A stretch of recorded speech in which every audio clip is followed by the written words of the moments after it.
بسم اللہ الرحمن الرحیم وبہ نستعین اما بعد رب اشرح لی صدری ویسر لی امری واحلل عقدۃ من لسانی یفقہوا قولی اللہم صلی وسلم وبارک علی آل سیدنا محمد النبی الکامل وعلى آلہ کمال نہایت لکمالک عدد کمالہ صلی اللہ علیہ وسلم۔ حضرات محترم معزز سامعین، آج کا سوال یہ ہے کہ وہ کون سا بادشاہ تھا جنہوں نے سرکار دو عالم صلی اللہ علیہ وسلم کو لیٹر لکھا تھا۔ آپ صلی اللہ علیہ وسلم کی ولادت سے پہلے تقریباً 1000 سال پہلے وہ کون سا بادشاہ ہے اور انہوں نے کیا لیٹر میں لکھا تھا، یہ سوال ہے۔ میرے بھائی، آئیے اسے ہم سمجھتے ہیں۔ سب سے پہلے تو آپ یہ سمجھیں کہ میرے اور آپ کے آقا صلی اللہ علیہ وسلم پورے عالم کے نبی ہیں۔ جتنی بھی کائنات ہے، جتنے بھی عالم ہیں، جتنی بھی دنیا ہیں، اور اس دنیا کے اندر جتنے بھی مخلوقات ہیں، ہر ایک کے نبی اور رسول سرکار دو عالم صلی اللہ علیہ وسلم کی ذات ہے۔ اور آپ صلی اللہ علیہ وسلم آخری نبی ہیں۔ آپ صلی اللہ علیہ وسلم کے اوپر نبوت کا دروازہ بند ہے۔ سرکار دو عالم صلی اللہ علیہ وسلم اس روئے زمین کے اوپر جتنی بھی مخلوقات ہیں، ہر ایک کے نبی ہیں، چاہے انسان ہو یا جنات ہو یا اور مخلوقات ہو، بلکہ نبیوں کے بھی نبی ہیں۔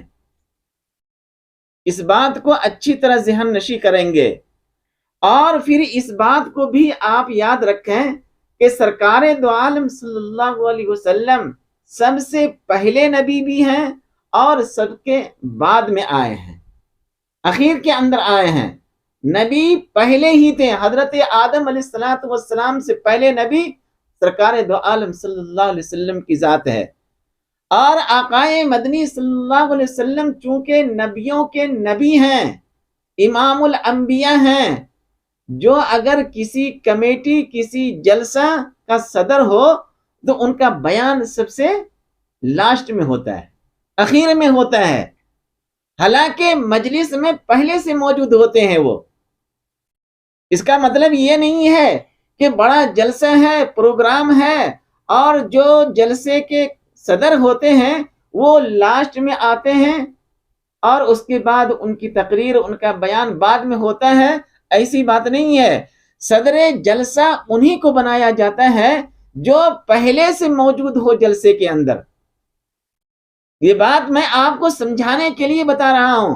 آقا مدنی صلی اللہ علیہ وسلم پہلے حضرت آدم علیہ السلام سے پہلے ہی موجود تھے۔ آپ دیکھیں گے کہ جب حضرت آدم علیہ السلام سے لغزش ہوئی اور جنت سے دنیا کے اندر آئے اور ہزاروں سال روتے رہے حضرت آدم علیہ السلام، اور توبہ و استغفار کرتے رہے، اور جب انہوں نے سرکار دو عالم صلی اللہ علیہ وسلم کی وسیلے سے دعائیں کی تو اللہ تبارک و تعالیٰ نے حضرت آدم کی توبہ کو قبول کیا، کیونکہ انہوں نے عرش کے نیچے لکھا ہوا دیکھا تھا، لا الہ الا اللہ محمد الرسول اللہ، اور وہ سمجھ گئے یہ کوئی بڑی ہستی ہے۔ اس وجہ سے ان کے صدقے میں دعائیں کی، ان کے وسیلے سے دعائیں کی، اور اللہ تبارک و تعالیٰ نے دعاؤں کو قبول کیا، جس سے معلوم یہ ہو رہا ہے کہ سرکار دو عالم صلی اللہ علیہ وسلم پہلے نبی ہیں، اور چونکہ نبیوں کے نبی ہیں، امام الانبیاء ہیں، اس وجہ سے اظہار بعد میں ہوا ہے، اخیر کے اندر آئے، اور پھر آپ صلی اللہ علیہ وسلم کے بعد کوئی نبی نہیں ہے، آخری نبی۔ اور آپ صلی اللہ علیہ وسلم کا آخری پیغام، سرکار دو عالم صلی اللہ علیہ وسلم کی نبوت تا قیامت تک، اب آپ کے بعد تا قیامت تک کوئی نبی نہیں ہوں گے، نبوت کا دروازہ بند، لا نبی بعدی۔ میرے دوستو، جب آپ صلی اللہ علیہ وسلم کی نبوت کا دروازہ بند ہے، یہاں پہ سوال یہ ہے کہ سرکار دو عالم صلی اللہ علیہ وسلم کے پیدائش سے پہلے 1000 سال پہلے وہ کون سا بادشاہ تھا جنہوں نے آپ صلی اللہ علیہ وسلم کے نام سے لیٹر لکھا اور خط لکھا اور انہوں نے سفارش کے بارے میں بتایا تاکہ آپ صلی اللہ علیہ وسلم کی شفاعت نصیب ہو؟ میرے دوستو، اس کے بارے میں بہت ساری کتابیں بھی ہیں، جیسے کہ میزان الادیان ہے، تاریخ ابن عساکر ہے۔ وہاں پہ آپ جائیں گے تو اس بادشاہ کے بارے میں پوری ڈیٹیلز آپ کو ملے گا، خاص کر کے کتنا میزان الادیان کے اندر اور تاریخ ابن عساکر، علامہ ابن عساکر علیہ الرحمہ، وہاں پہ جائیں گے تو پورے ڈیٹیلز ملے گا۔ آئیے ہم اختصار کے ساتھ اسے سمجھتے ہیں۔ میرے دوستو، ایک بادشاہ تھا یمن کا اور اس کا نام تھا تبا، اور قبیلہ حمیری سے آتے تھے۔ وہ ایک قبیلہ تھا یمن کے اندر، حمیری۔ بعض لوگوں نے، تاریخ دانوں نے لکھا ہے حمیری اور بعض نے لکھا ہے خمیری خاص ہے۔ بہرحال حمیری ہو یا خمیری ہو، وہ یمن کے بادشاہ تھے، تبا اول، اور بہت بڑی سلطنت تھی ان کی۔ جس طرح آج کے ہمارے اس دنیا کے اندر بہت سارے ایسے ملک ہیں جسے آپ کہتے ہیں سپر پاور، ویسے ہی اس زمانے کے اندر سپر پاور تھا وہ۔ کون؟ یمن، اور اس کی سلطنت تھی اور ان کی حکومت تھی، لیکن وہ عوام الناس اور رعایا پرور تھے وہ۔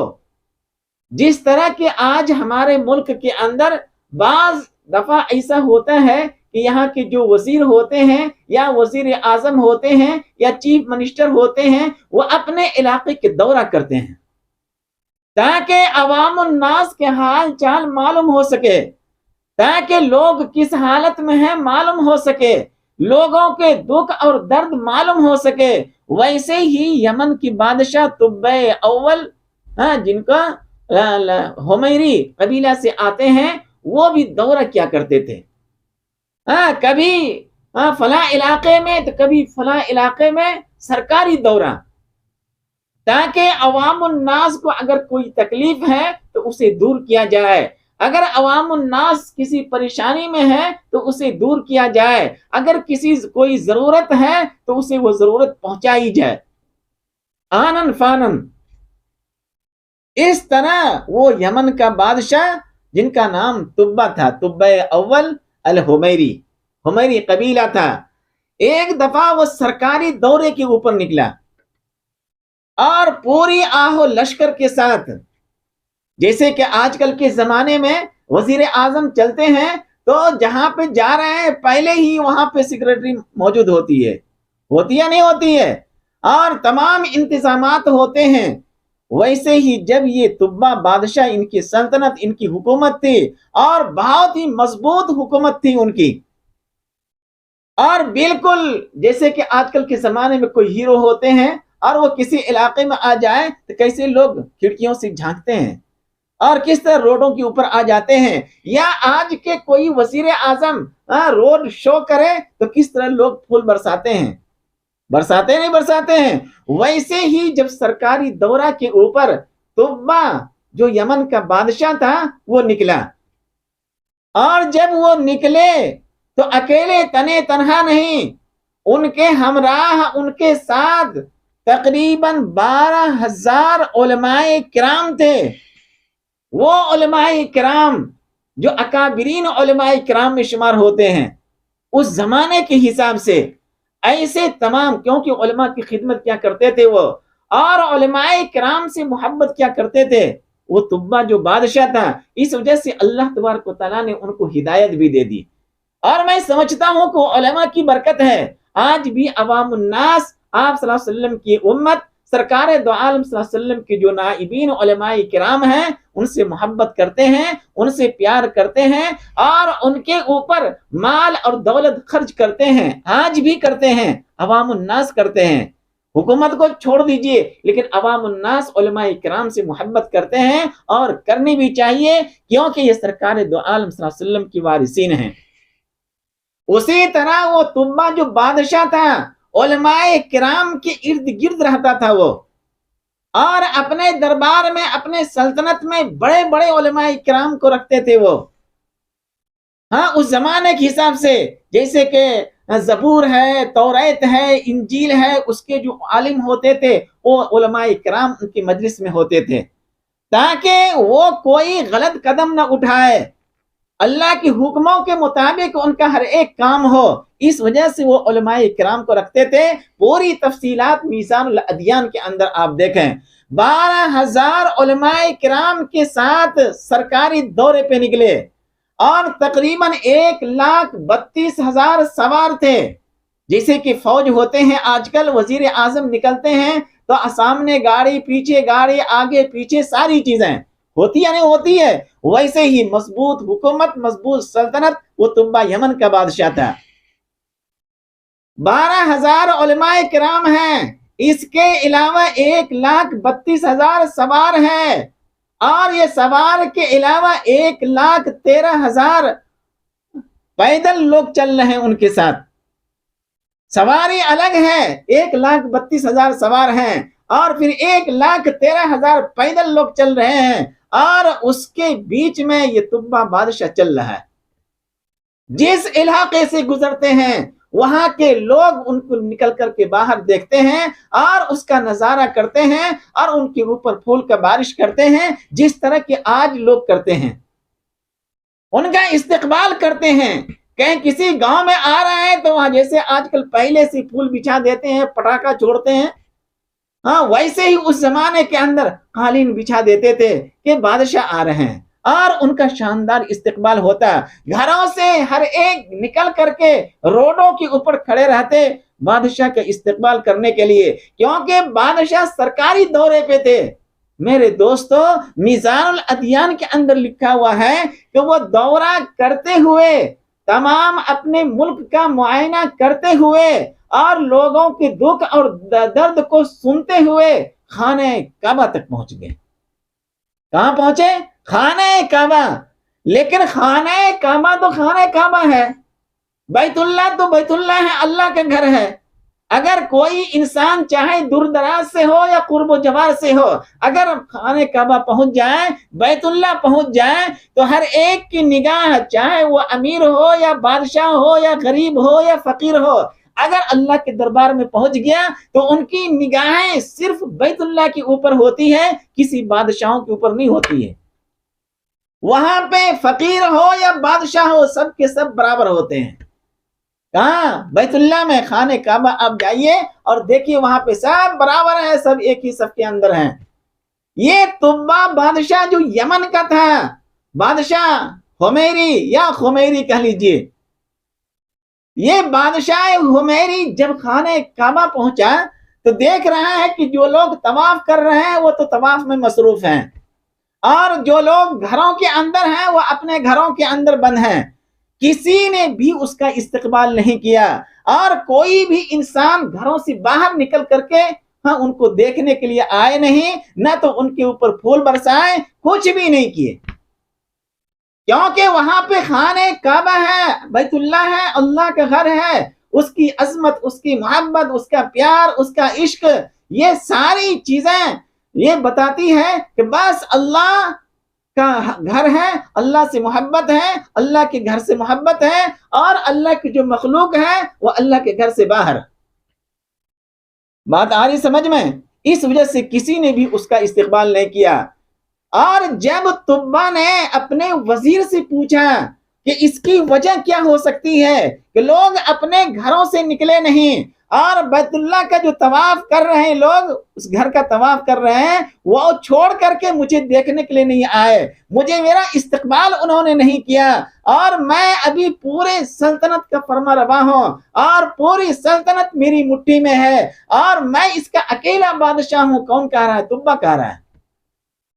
ان کے وزیر نے کہا کہ یہاں پہ جو یہ گھر ہے یہ بہت ہی مقدس گھر ہے، یہ تمام لوگ صرف اسی کی عظمت کرتے ہیں، کسی اور کی عظمت نہیں کرتے ہیں. یہاں پہ قرب و جوار میں جتنے بھی باشندے رہتے ہیں، اہل مکہ رہ رہے ہیں، یہ تمام کے تمام لوگ خانہ کعبہ کی عظمت کرتے ہیں، ان سے محبت کرتے ہیں، خانہ کعبہ کی خدمت کرتے ہیں، اور جتنے بھی لوگ باہر سے آتے ہیں ان کی خدمت میں مصروف رہتے ہیں۔ جیسے کہ حج کے لیے آئے یا عمرہ کے لیے آئے تو ان کی خدمت کرنا، آج بھی اہل مکہ ان کی خدمت کرتے ہیں، وہاں کی حکومت حجاج کرام کی خدمت کرتے ہیں۔ میرے دوستو، ان کو بہت غصہ آیا، اس کو طبا کو، اور انہوں نے برجستہ کہا کہ میں اس گھر کو یعنی خانہ کعبہ کو زمین دوز کر دوں گا، یعنی اس طرح اس کو ڈھاؤں گا، گراؤں گا، اور کھنڈرات کے اندر اس طرح تبدیل کروں گا کہ نام و نشان تک مٹ جائے گا۔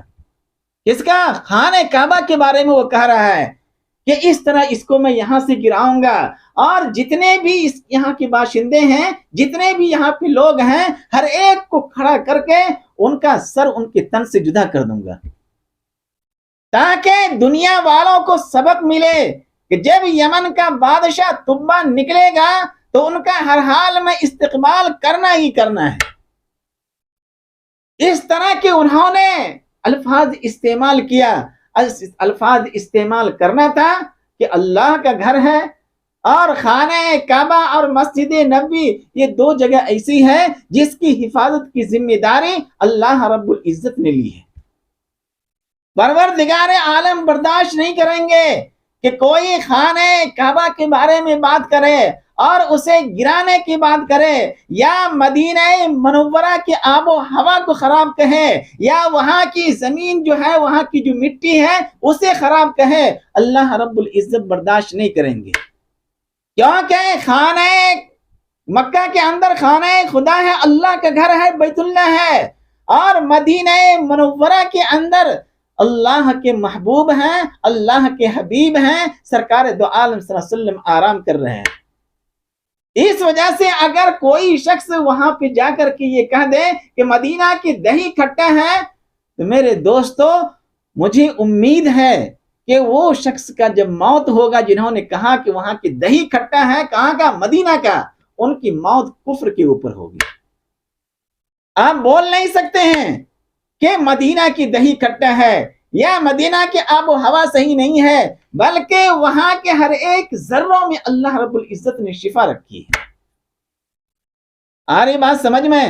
کون پہنچا؟ طبا پہنچا، اور انہوں نے ارادہ کیا ہی تھا یہاں کی باشندوں کو ختم کر دیں گے اور خانہ کعبہ کو زمین کے برابر کر دیں گے، نہ رہی بانس نہ بجے گی بانسری۔ لیکن اللہ رب العزت نے برداشت نہیں کیا، اور اسی وقت آنن فانن طبا کے منہ سے، ناک سے، آنکھ سے، کان سے خون جاری ہو گیا۔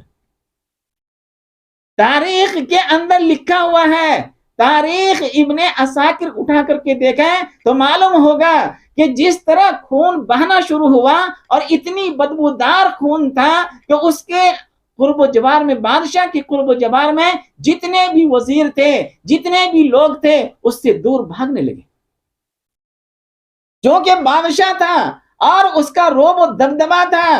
انہوں نے اس علاقے، اس زمانے کے مطابق اس علاقے کے اندر جتنے بھی طبیب ہو سکتے تھے، جتنے بھی ڈاکٹر ہو سکتے تھے، یمن سے لے کر کے خانہ کعبہ تک اور ان کے قرب و جوار کے اندر تمام ڈاکٹروں کو بلایا، ہر ایک علاج کر رہے ہیں، لیکن مرض بڑھتا جا رہا ہے اور جان کنے کے عالم میں آ رہے ہیں۔ اتنے میں ان کو یاد آیا کہ مجھے علماء کرام سے مشورہ کرنی چاہیے۔ میرے بھائی، اگر اس طرح کی کوئی مرض لاحق ہو جائے اور دوائی کام نہیں کر رہا ہے تو آپ علماء کرام سے آج بھی رجوع کریں۔ بعض دفعہ علماء کرام کی برکت سے، ان کی دعاؤں کی وجہ سے اللہ رب العزت شفا دے دیتے ہیں۔ جبکہ طبا کے ہمراہ 12,000 علماء کرام تھے، انہوں نے علماء کرام کو جمع کیا اور مشورہ کیا، تو ایک علماء کرام آگے آئے اور تاریخ کے اندر لکھا ہوا کہ اس کا نبض ایسے پکڑ کر کے دیکھا اور کہا کہ یہ مرض تو آسمانی ہے اور علاج زمینی ہو رہا ہے، اس کا علاج بھی آسمانی طور پہ ہو۔ اور پھر علماء کرام نے کہا کہ یقیناً آپ کی نیت کے اندر کوئی نہ کوئی کھوٹ ہے. ظاہر سی بات ہے انہوں نے ارادہ کر ہی لیا تھا خانہ کعبہ کو گرانے کا اور وہاں کے باشندوں کو ختم کرنے کا یہ نیت کر چکا تھا. انہوں نے دل ہی دل میں توبہ کیا. کیا کیا؟ توبہ استغفار کیا کہ اے اللہ ہم سے غلطی ہو گئی ہے، میں اپنے اس الفاظ پہ شرمندہ ہوں اور میں اس حرکت پہ شرمندہ ہوں. تبا جو بادشاہ تھا انہوں نے اللہ سے توبہ کیا، دل ہی دل میں توبہ کرنا تھا. وہ اچھے ہو گئے اور صحت مند ہو گئے اور اس صحت کی خوشی میں انہوں نے آج کل اگر کسی کو اس طرح کی خوشیاں مل جائیں تو وہ ناچنے لگتے ہیں، شراب و کباب کے اندر پڑ جاتے ہیں. لیکن وہ بادشاہ اتنی بڑی سلطنت کے مالک ہونے کے باوجود انہوں نے خوشی کے اندر خانہ کعبہ کو ٹھیک کیا. ہوتا ہے نا مسجد کے اندر بہت سارے کام ہوتے ہیں، ان تمام کام کو کروایا اور انہوں نے ہی ریشمی غلاف خانہ کعبہ کے اوپر ڈالا. بعض اکابرین علماء کرام یہ کہتے ہیں کہ سب سے پہلے خانہ کعبہ کے اوپر جو ریشمی غلاف ڈالا گیا تھا جو ہر سال ڈالا جاتا ہے، اب وہ سب سے پہلے تبا ہی نے ڈالا تھا جو یمن کا بادشاہ تھا.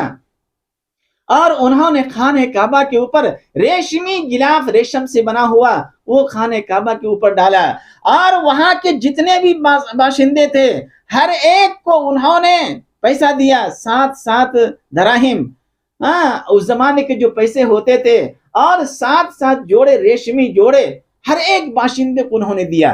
اور خاص کر کے خانہ کعبہ کی جو خدمت کرنے والے تھے ان کو بہت تحفے تحائف سے نوازا. اللہ تبارک و تعالیٰ نے سے توبہ کی اور وہ ٹھیک ہو گئے اور اس طرح انہوں نے وہاں پہ کام کیا. اور اس کے بعد خوشی خوشی وہاں سے واپس ہوا. وہ کہاں چلا؟ یمن کی جانب چلنا شروع کیا.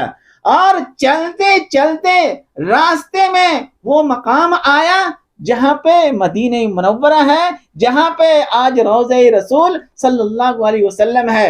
اس مقام کے اوپر آیا تو وہاں آبادی نہیں تھی اور کھجور کے باغات تھے، صرف باغات ہی باغات تھے.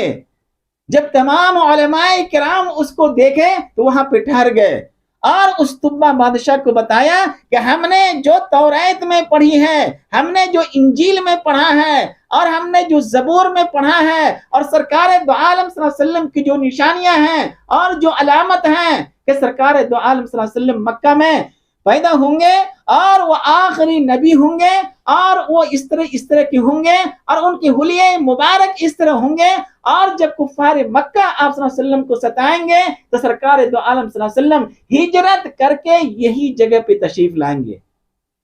یہی وہ مقدس جگہ ہے، یہی وہ سرزمین ہے.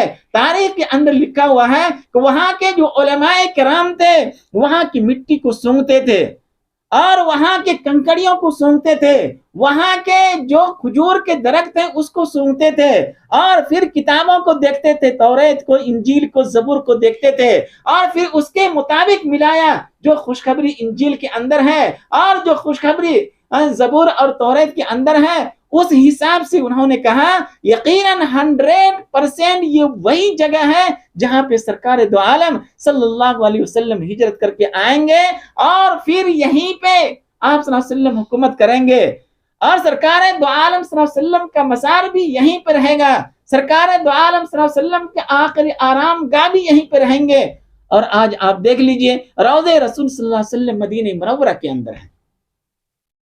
جب یہ ساری باتیں تبا بادشاہ نے سنا اور وہ جو علماء کرام تھے ان علماء کرام میں سے تقریباً 400 سے زائد جو بڑے بڑے علماء کرام تھے، تبا بادشاہ نے کہا کہ تم لوگ یہیں پہ رکو. اور اس بادشاہ نے 400 گھر بنوایا. کتنے گھر بنوائے وہاں پہ تاکہ یہ لوگ رہے. اور وہاں پہ جو بستی آباد ہوئی مدینہ منورہ کی وہ سب سے پہلی جماعت علماء کرام کی تھی. وہ 400 علماء کرام تھے اور وہ سب کے سب اپنی بیوی بچوں کے ساتھ وہیں رہے اور بادشاہ نے ان کا وظیفہ جاری کیا یمن سے تاکہ یہ لوگ کھانے پینے کے لیے کھجور تو ہے ہی اور پانی کا بھی بندوبست کیا. بادشاہ تھا، ان کی حکومت تھی. ساری چیزوں کا انتظام علماء کرام کے لیے تبا بادشاہ یمن والے انہوں نے ہی کیا، اور یہ 400 علماء کرام وہاں پہ ٹھہرے۔ میرے دوستو، انہوں نے سرکار دو عالم صلی اللہ علیہ وسلم کی آرام گاہ بھی بنایا، 400 گھر بنائے علماء کرام کے لیے، اور وہیں پہ 2 منزلہ عمارت، اس زمانے کے حساب سے عالی شان بلڈنگ، جیسے کہ آج کل لوگ بناتے ہیں اور بڑی حویلی بناتے ہیں، اور اس میں ہر ایک چیز کی سہولت ہوتی ہے آج کے زمانے کے حساب سے، اسی طرح طبہ بادشاہ حمیری نے اس زمانے کے حساب سے سرکار دو عالم صلی اللہ علیہ وسلم کے لیے آرام کرنے کے لیے کہ آپ صلی اللہ علیہ وسلم جب ہجرت کر کے تشریف لائیں گے تو اسی گھر کے اندر رہیں گے، 2 منزلہ مکان بنایا، اور آج بھی وہ مکان مدینہ منورہ کے اندر موجود ہے۔ اگر آپ جائیں زیارت رسول صلی اللہ علیہ وسلم کے لیے تو آپ وہ اس مکان کا زیارت کر سکتے ہیں۔ انہوں نے بنایا، اور بنانے کے بعد انہوں نے ایک لیٹر لکھا، وہی طبہ بادشاہ ہے جنہوں نے آپ صلی اللہ علیہ وسلم کے نام لیٹر لکھا۔ وہ پورے لیٹر آپ تاریخ کے اندر دیکھیں گے، کہیں عربی کے اندر ہے، بعض علماء کرام نے اردو میں اس کو ترجمہ کیا ہے، اور کہیں فارسی کے اندر ہے، یا کوئی اور لینگویج کے اندر کہیں بھی ہوگا، لیکن میزان الادیان کے اندر دیکھیں گے تو میرے دوست انہوں نے جو لیٹر لکھا اور اپنے علماء کرام سے کہا کہ میں یہ لیٹر لکھ رہا ہوں، اور یہ لیٹر تم لوگ سنبھال کر کے رکھنا، اور اگر آپ صلی اللہ علیہ وسلم تمہارے زمانے میں آ جائیں تو جب تم لوگ زیارت کرو گے تو میرا سلام بھی پہنچانا، اور یہ لیٹر آپ صلی اللہ علیہ وسلم کے حوالے کرنا۔ اور لیٹر میں کیا لکھا؟ انہوں نے لکھا طبہ بادشاہ نے کہ کم ترین مخلوق، یعنی مخلوق میں سے سب سے کم تر اگر کوئی لوگ، جیسے آج کے زمانے میں بولتے ہیں فقیر، عاجز، ناچیز، اس طرح بولتے ہیں نا، ایسے ہی کم ترین مخلوق طبہ اول حمیری کی طرف سے شفیع المذنبین رحمت للعالمین محمد الرسول اللہ صلی اللہ علیہ وسلم، اما بعد، یہ الفاظ ہیں وہاں پہ۔ اور اس کے بعد طبہ حمیری نے لکھا، اے اللہ کے حبیب صلی اللہ علیہ وسلم، میں آپ پر ایمان لاتا ہوں 1000 سال پہلے، آپ صلی اللہ علیہ وسلم کی ولادت سے 1000 سال پہلے یہ لیٹر لکھی جا رہی ہے۔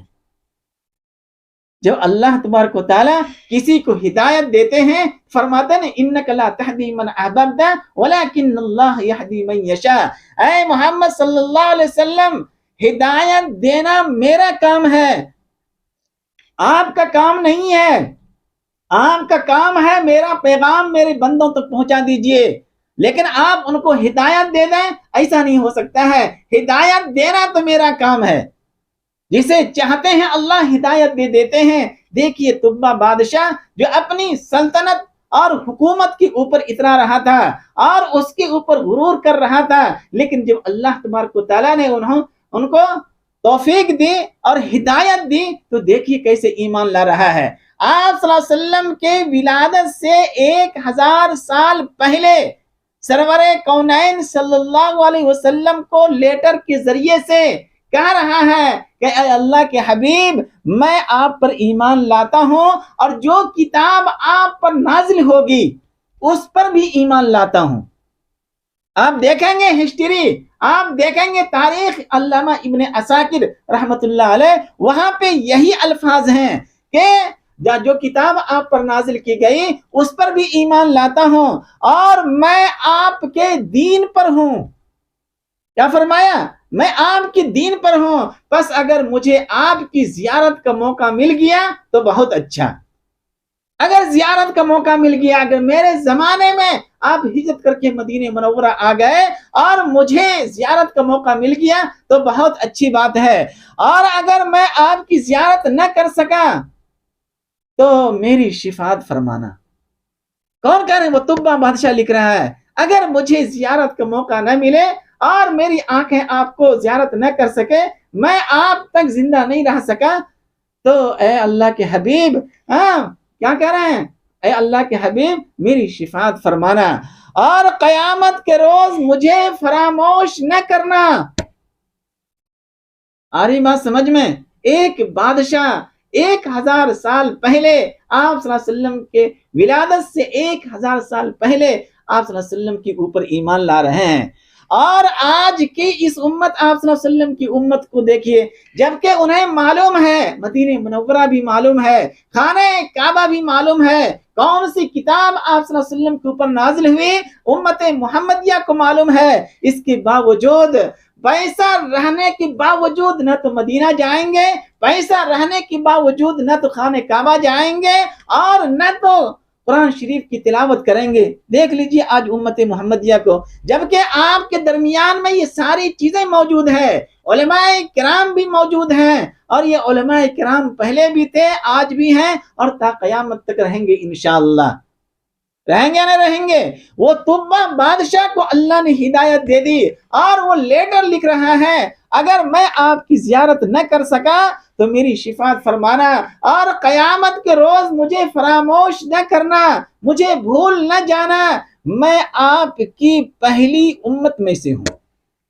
آپ صلی اللہ علیہ وسلم سے جو پہلے امت تھی وہ حضرت عیسیٰ علیہ السلام کی امت تھی، اور اس سے پہلے حضرت موسیٰ علیہ السلام، ہاں حضرت عیسیٰ علیہ السلام سرکار دو عالم صلی اللہ علیہ وسلم کے قریب ہیں، اور آپ صلی اللہ علیہ وسلم اور حضرت عیسیٰ علیہ السلام کے درمیان جو زمانہ ہے تقریباً 650 سال کا زمانہ ہے، اور اسی درمیان ولادت سے 1000 سال پہلے کا ہے یمن کی وہ طبہ بادشاہ جو آپ صلی اللہ علیہ وسلم کو لیٹر لکھ رہے ہیں، فرمایا کہ میں آپ کی پہلی امت میں سے ہوں، اور آپ کے ساتھ آپ کی آمد سے پہلے ہی بیعت کرتا ہوں، یعنی آپ کے ہاتھوں کے اوپر بیعت کرتا ہوں، میں ایمان لا رہا ہوں۔ اور آگے کیا کہہ رہا ہے؟ میں گواہی دیتا ہوں کہ اللہ ایک ہے۔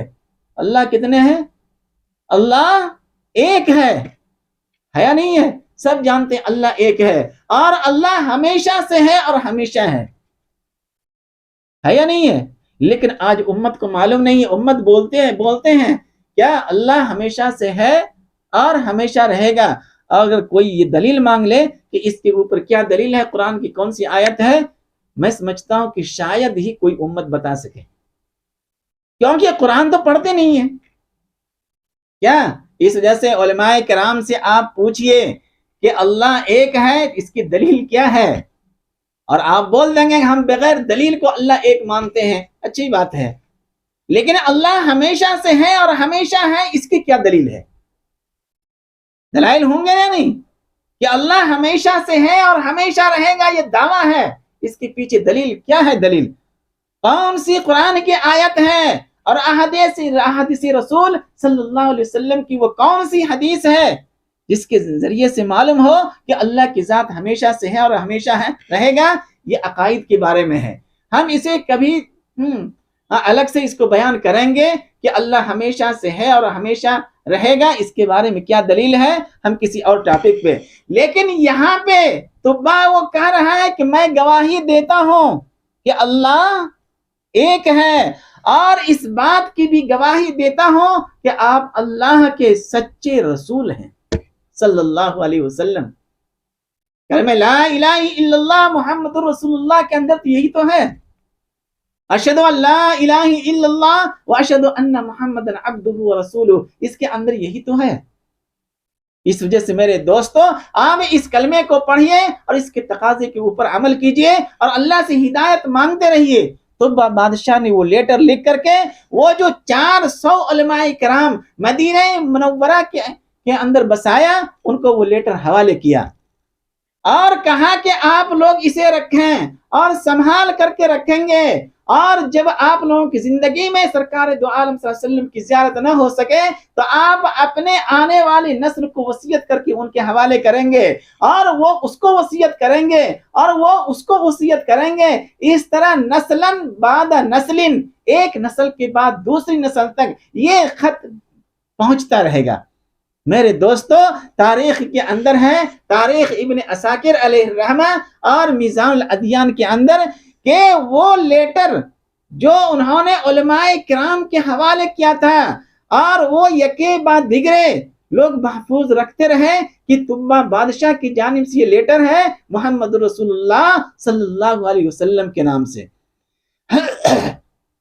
اور وہ لیٹر پہنچتا ہوا کہاں آیا؟ حضرت ابو ایوب انصاری رضی اللہ تعالی عنہ کے قبضے میں. کیونکہ وہ جو علماء کرام مدینہ منورہ کے اندر بسے تھے اور یمن کی بادشاہ طبا نے بسایا تھا، اسی علماء کرام کے خاندان سے حضرت ابو ایوب انصاری رضی اللہ تعالی عنہ ہے. آ رہی بات سمجھ میں؟ اور انہوں نے سنبھال کر کے رکھا. حضرت ابو ایوب انصاری رضی اللہ تعالی عنہ کی خدمت میں جب وہ لیٹر آیا تو حضرت ابو ایوب انصاری کے جو خاص خادم تھے ان کا نام تھا ابو لیلہ. کیا نام تھا ان کا؟ ابو لیلہ نام تھا ان کا. ان کے حوالے کیا وہ لیٹر اور کہا اسے سنبھال کے رکھنا، اور انہوں نے بہت محفوظ رکھا اچھے انداز میں. میرے دوستو، جب سرکار دو عالم صلی اللہ علیہ وسلم مکہ کے گھاٹی میں نمودار ہوئے اور نبوت کا اعلان کیا، اور اس 40 سال کے بعد نبوت کا اعلان کیا، نبی تو پہلے ہی تھے. آ رہی بات سمجھ میں؟ آئے اخیر کے اندر اور 40 سال سے پہلے بھی نبی ہی تھے، لیکن نبوت کا اعلان سرکار دو عالم صلی اللہ علیہ وسلم نے 40 سال کے بعد کیا. جو اللہ کا حکم آیا، اے میرے حبیب اب آپ نبوت کا اعلان کیجئے، تو 40 سال کے بعد نبوت کا اعلان ہو گیا اور اللہ تبارک و تعالیٰ کی جانب سے وحی کا نزول شروع ہو گیا. سرکار دو عالم صلی اللہ علیہ وسلم 13 سال تک مکہ کے اندر رہے اور وہاں دعوت و تبلیغ کا کام کرتے رہے، اور وہ ایک پوری تاریخ ہے. سرکار دو عالم صلی اللہ علیہ وسلم کی جو سیرت پڑھیں گے، سیرت مصطفیٰ، سیرت النبی، رحمت عالم، اس طرح کی سیرت کی بہت ساری کتابیں ہیں. آپ ان کتابوں کو پڑھیں گے، یا زبدۃ الشمائل استاد محترم کی کتاب ہے، یا شمائل ترمذی آپ پڑھیں تو پوری حقیقت معلوم ہوگی آپ صلی اللہ علیہ وسلم کے بارے میں. سرکار دو عالم صلی اللہ علیہ وسلم 13 سال مکہ کی گلیوں کے اندر رہے اور بہت ستائے گئے، اور اس کے بعد سرکار دو عالم صلی اللہ علیہ وسلم جب ہجرت کیے تو میرے دوستو مدینہ منورہ کے اندر جب معلوم ہوا لوگوں کو کہ سرور کونین صلی اللہ علیہ وسلم تشریف لا رہے ہیں، جیسے کہ آج کل کے زمانے میں معلوم ہوتے ہیں، تو کس طرح لوگ اپنے گھروں کی صفائی کرتے ہیں، اپنی گلیوں کی صفائی کرتے ہیں، اپنے روڈوں کی صفائی کرتے ہیں.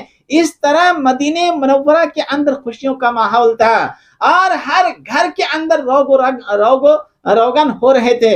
رنگ پتائی ہوتی ہے نا آج کل کے زمانے میں بھی، اس زمانے کے حساب سے بھی کہ گھر کو اچھا کیا جائے، گھر کو سجایا جائے، تاکہ مہمان بن کر کے میرے گھر میں آقای مدنی صلی اللہ علیہ وسلم اترے.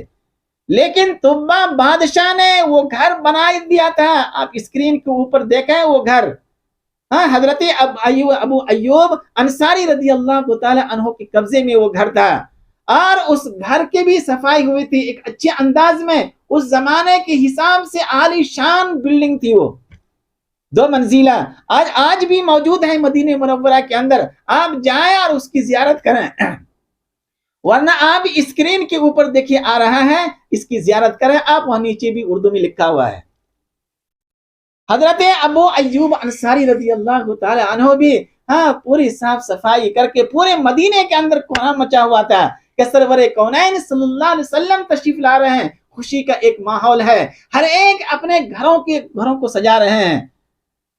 سرکار دو عالم صلی اللہ علیہ وسلم جس اونٹنی کے اوپر سوار تھے، سنایات گھاٹی سے جب اوپر ہوئے اونٹنی، تو تمام لوگ گھروں سے باہر نکل آئے اور اپنی خوشیوں کا اظہار کیا. وہ پورے روداد ہے ایک، اور ہر ایک دعوت دے رہے تھے کہ اللہ کے نبی صلی اللہ علیہ وسلم میرے گھر تشریف لائیے. ہر ایک کہہ رہے تھے میرے گھر آئیے. ہر ایک کوئی گھر میں کھانا بنا رہا ہے، کوئی ہر چیز جس طرح مہمان آتے ہیں. شاندار طریقے سے استقبال کیا گیا مدینہ منورہ کے اندر سرور کونین صلی اللہ علیہ وسلم کی ذات کی. اور وہ تمام کے تمام اسی علماء کرام کے قبیلے سے تھے مدینہ منورہ کے اندر. اور بعض لوگ ادھر ادھر سے آ کر کے بس گئے ہوں گے ہجرت کے موقع کے اوپر، جیسے کہ منافقین تھے اور جیسے کہ یہود و نصارہ تھے، قرب الزبار میں اندر آ کر کے بس گئے تھے. لیکن حضرت ابو ایوب انصاری رضی اللہ تعالی عنہ جو طبا بادشاہ نے اس گھر کو بنایا تھا کہ یہ نبی کریم صلی اللہ علیہ وسلم کے آرام گاہ ہوں گے۔ حضرت ابو ایوب انصاری رضی اللہ تعالی عنہ کو یقین تھا کہ ضرور آپ صلی اللہ علیہ وسلم اسی گھر میں تشریف لائیں گے۔ سرکار دو عالم صلی اللہ علیہ وسلم کہ جو نکیل پکڑے ہوئے تھے صحابہ، آپ صلی اللہ علیہ وسلم نے فرمایا کہ اونٹ کی نکیل کو چھوڑ دو، جہاں پہ یہ اونٹ بیٹھ جائے گی جس گھر کے دروازے کے اوپر، میری آرام گاہ وہی ہوگی۔ کس نے کہا؟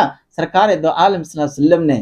اور وہ اونٹ مدینہ کی گلیوں میں پھرتی رہی، ادھر سے ادھر ادھر سے ادھر۔ آپ صلی اللہ علیہ وسلم تشریف فرما ہے اونٹ کے اوپر، اور ہر ایک کی تمنا ہے، ہر ایک کی آرزو ہے کہ اونٹ میرے دروازے کے اوپر آئے، اونٹ میرے دروازے کے اوپر آ کر کے بیٹھے، لیکن وہ اونٹنی کہیں بیٹھی ہی نہیں۔ وہ چلتے چلتے اسی 2 منزلہ عمارت کے سامنے جو طبا بادشاہ نے 1000 سال پہلے آپ صلی اللہ علیہ وسلم کی پیدائش ولادت اس روئی زمین کے اوپر جلوہ افروز ہونے سے پہلے 1000 سال پہلے بنایا تھا، وہ اسی بلڈنگ کے سامنے آ کر کے اونٹنی بیٹھ گئی، اور سرکار دو عالم صلی اللہ علیہ وسلم سواری کے اوپر سے نیچے آئے، اور حضرت ابو ایوب انصاری رضی اللہ تعالی عنہ نے استقبال کیا، اور اسی گھر کے اندر آرام فرما ہوئے۔ جیسے ہی سرکار دو عالم صلی اللہ علیہ وسلم اس گھر کے اندر تشریف لائے تو حضرت ابو ایوب انصاری رضی اللہ تعالی عنہ نے ابو لیلہ سے کہا، جو ان کا خادم تھا، خادمی خاص، ان کو کہا کہ وہ طبا کا لیٹر کہاں ہے، وہ لا کر کے سرکار دو عالم صلی اللہ علیہ وسلم کے حوالے کرو۔ جلدی سے جا کر کے ابو لیلہ نے وہ لیٹر نکال کر کے لے کر کے آئے ہی تھے آپ صلی اللہ علیہ وسلم کی خدمت میں۔ سرکار دو عالم صلی اللہ علیہ وسلم نے فرمایا، ہاں تم ہی ابو لیلہ ہو؟ کچھ پوچھے بغیر وہ حیران و پریشان ہے کہ سرکار دو عالم صلی اللہ علیہ وسلم ابھی تشریف لائے ہیں اور ابھی میرا نام پکار رہے ہیں۔ فرمایا کہ وہ لیٹر کہاں ہے، میرے حوالے کرو۔ چنانچہ سرکار دو عالم صلی اللہ علیہ وسلم کے حوالے کیا گیا۔ سرکار دو عالم صلی اللہ علیہ وسلم نے پڑھا یا پڑھوا کر کے سنے پوری روداد۔ سرکار دو عالم صلی اللہ علیہ وسلم کے چہرے مبارک چمک رہا تھا، ایک دم 14ویں رات کی چاند کی طرح، اور اس طرح وہ لیٹر کو، جیسے کہ کوئی لیٹر پڑھتے ہیں آپ مسکراتے رہتے ہیں، ایسے ہی آپ جب پڑھیں گے میزان الادیان تو وہاں پوری ڈیٹیلز ملے گا آپ کو۔ سرکار دو عالم صلی اللہ علیہ وسلم بہت خوش ہو رہے تھے، اور فرمایا کہ میرا بھائی طبا، صالح بھائی، صالح کا لفظ وہاں پہ موجود ہے، نیک اور صالح، صالح میرے بھائی طبا، تمہیں بہت بہت مبارک ہو اور تمہیں خوشخبری ہو۔ یعنی سرکار دو عالم صلی اللہ علیہ وسلم نے اس کے ایمان کو بھی قبول کیا، اور اللہ کے نبی صلی اللہ علیہ وسلم نے ان کے لیے دعائیں بھی کی۔ جب دنیا کے اندر آپ صلی اللہ علیہ وسلم نے دعائیں کی ان کے لیے، تو ضرور ہے کہ آخرت کے اندر بھی سرور کونین صلی اللہ علیہ وسلم کے ہاتھوں سے ان کو حوض کوثر ضرور نصیب ہوگا، کیونکہ وہ کہہ رہا ہے لیٹر کے اندر کہ میں گواہی دیتا ہوں کہ اللہ ایک ہے اور آپ اللہ کے رسول ہیں اور سچے رسول ہیں، میں ایمان لاتا ہوں آپ کے اوپر۔ تو سرکار دو عالم صلی اللہ علیہ وسلم مسکراتے ہوئے فرمایا، صالح بھائی طبا، تمہیں آفرین ہو، تم مبارکباد کے قابل ہو۔ اس طرح کے الفاظ سرکار دو عالم صلی اللہ علیہ وسلم نے اپنی زبان مبارک سے دہرائے۔ میرے دوستو، سوال کے اندر یہ پوچھا گیا تھا وہ کون سا بادشاہ تھا، تو وہ یمن کا طبا بادشاہ تھا۔ طبا حمیری کہہ لیجئے یا طبا خمیری کہہ لیجئے، کیونکہ ہسٹری کے اندر دونوں آتے ہیں، قبیلہ کا نام ہے خمیری یا حمیری۔ وہ یمن کا بادشاہ تھا، اور انہوں نے ہی سرکار دو عالم صلی اللہ علیہ وسلم کو لیٹر لکھا تھا۔